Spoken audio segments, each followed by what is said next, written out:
చైనాలోని టియాన్జిన్లో జరిగిన Shanghai cooperation organisation super success అయింది. పలు దేశాల మధ్య ఒప్పందాలకు ఈ సమ్మిట్ వేదిక అయింది. దీంతో 2027లో జరగాల్సిన ఎస్సీఓ శిఖరాగ్ర సమావేశాన్ని ఇస్లామాబాద్లో నిర్వహిస్తామని పాక్ ప్రధాని షెహబాజ్ షరీఫ్ ప్రకటించారు.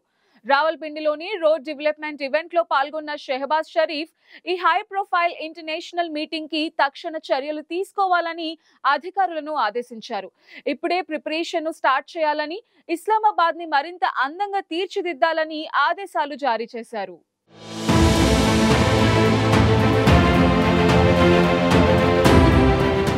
ఆగస్టు 31 నుండి సెప్టెంబర్ 1 వరకు చైనాలోని టియాన్జిన్లో 25వ ఎస్సీఓ శిఖరాగ్ర సమావేశం చైనా అధ్యక్షుడు షీ జిన్పింగ్ అధ్యక్షతన జరిగింది. China, Russia, Bharat, Pakistan, Iran, Kazakhstan, Kyrgyzstan, Tajikistan, Uzbekistan, Belarus సహా 10 దేశాలతో పాటు 14 డైలాగ్ పార్ట్నర్లు పాల్గొన్నాయి. ఈ సమ్మిట్ థీమ్ షాంఘై స్పిరిట్ను కొనసాగించడం, ఎస్సీఓను ముందుకు తీసుకువెళ్లడం. ఇక టెర్రరిజం, సెపరేటిజం, ఎక్స్ట్రీమిజం వ్యతిరేకంగా ఈ సమ్మిట్ డిక్లరేషన్గా ప్రతిపాదించారు. భారత ప్రధాని మోదీ ఒక భూమి, ఒక కుటుంబం, ఒక భవిష్యత్తు విజన్ను హైలైట్ చేస్తూ కొన్ని దేశాలు టెర్రరిజంకు మద్దతు ఇస్తున్నాయని అది సరికాదన్నారు. ఇక డిక్లరేషన్లో సభ్య దేశాలు ఏప్రిల్ 22 పహల్గామ్ టెర్రర్ అటాక్కు ఖండించాయి. మరణించిన వారి కుటుంబాలకు సానుభూతి తెలిపి దోషులు, ఆర్గనైజర్లు, స్పాన్సర్లను శిక్షించాలని డిమాండ్ చేశాయి. ఇది భారత్కు ఒక డిప్లొమాటిక్ విజయం.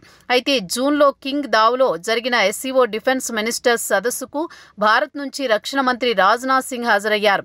అయితే ఈ సదస్సులో పహల్గామ్ ఉగ్రదాడి గురించి ఎలాంటి ప్రస్తావన లేకపోవడం, ఆ డిక్లరేషన్పై రాజ్నాథ్ సింగ్ సంతకం చేయలేదు. కానీ టియాన్జిన్లో జరిగిన సమ్మిట్ డిక్లరేషన్లో సభ్యదేశాలన్నీ పహల్గామ్ ఉగ్రదాడిని ఖండించాయి. ఎస్సీఓ సభ్యదేశాలు టెర్రరిజం, సెపరేటిజం, ఎక్స్ట్రీమిజం వ్యతిరేకంగా 2025-27 కోఆపరేషన్ ప్రోగ్రాంను అమలు చేయాలని కూడా అంగీకరించాయి.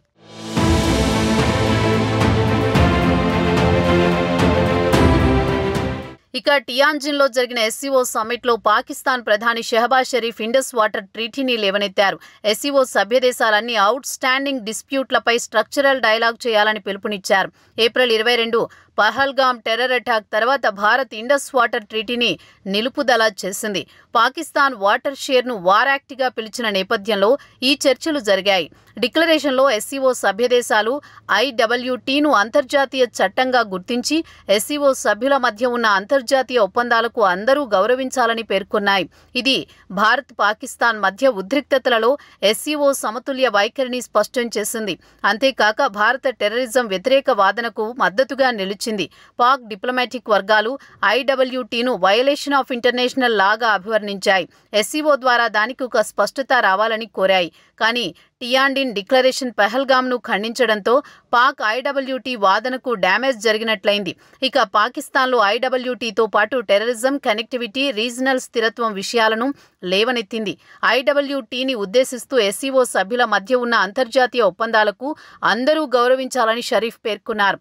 అయితే డిక్లరేషన్లో పహల్గామ్, ఖుజ్దార్, జాఫర్ ఎక్స్ప్రెస్ అటాక్లను ఖండించడం, టెర్రరిజం వ్యతిరేకంగా డబుల్ స్టాండర్డ్లు సరికాదని పేర్కొనడం భారత వాదనకు మద్దతుగా నిలిచినట్లయింది. గతంలో జరిగిన ఎస్సీఓ మీటింగ్లలో పహల్గామ్ ప్రస్తావనను అడ్డుకున్న టియాన్జిన్లో మాత్రం ఇది చేర్చడంతో భారత్ డిప్లొమాటిక్గా విజయం సాధించింది.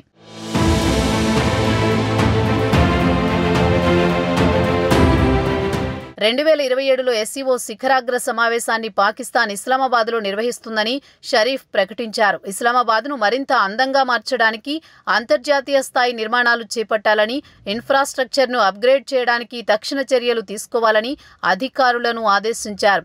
పాకిస్తాన్ ఎస్సీఓలో ముఖ్య పాత్ర పోషిస్తోందని, 2027 సమ్మిట్ తమ దేశానికి గర్వకారణమని షరీఫ్ పేర్కొన్నారు. ఇస్లామాబాద్ సిడిఏ ఇతర ఏజెన్సీలు ప్రిపరేషన్లు మొదలుపెట్టాయి. కజకిస్తాన్ గిఫ్ట్ చేసిన శాంప్లింగ్లతో గ్రీన్ ఇనిషియేటివ్లు కూడా చేపట్టాయి. 2027లో పాకిస్తాన్ ఎస్సీఓ సదస్సును హోస్ట్ చేస్తుందని షరీఫ్ ప్రకటించడం ఇప్పుడు చర్చనీయాంశంగా మారింది. అయితే ఎస్సీఓలో ఐడబ్ల్యూటీ చర్చలు, పహల్గామ్ టెర్రర్ అటాక్ పై సభ్యదేశాలు ఖండించడం భారత్, పాక్ మధ్య ఉద్రిక్తతలను హైలైట్ చేశాయి. ఇక పాకిస్తాన్ ఐడబ్ల్యూటీ గురించి ప్రస్తావించగా భారత్ మాత్రం ఉగ్రవాదంపై జీరో టాలరెన్స్ వాదనకు సభ్యదేశాలు మద్దతుగా నిలిచాయి. దీంతో పాకిస్తాన్ కంటే ఎస్సీఓలో భారత్కే అధిక ప్రాధాన్యత ఉన్నట్లు స్పష్టమవుతోంది. మరి అప్పటికల్లా భారత్ పాక్ మధ్య ఉద్రిక్తతలు తగ్గుతాయా? పాకిస్తాన్లో జరిగే ఎస్సీఓ సదస్సుకు భారత్ హాజరవుతుందా అనేది చర్చనీయాంశంగా మారింది.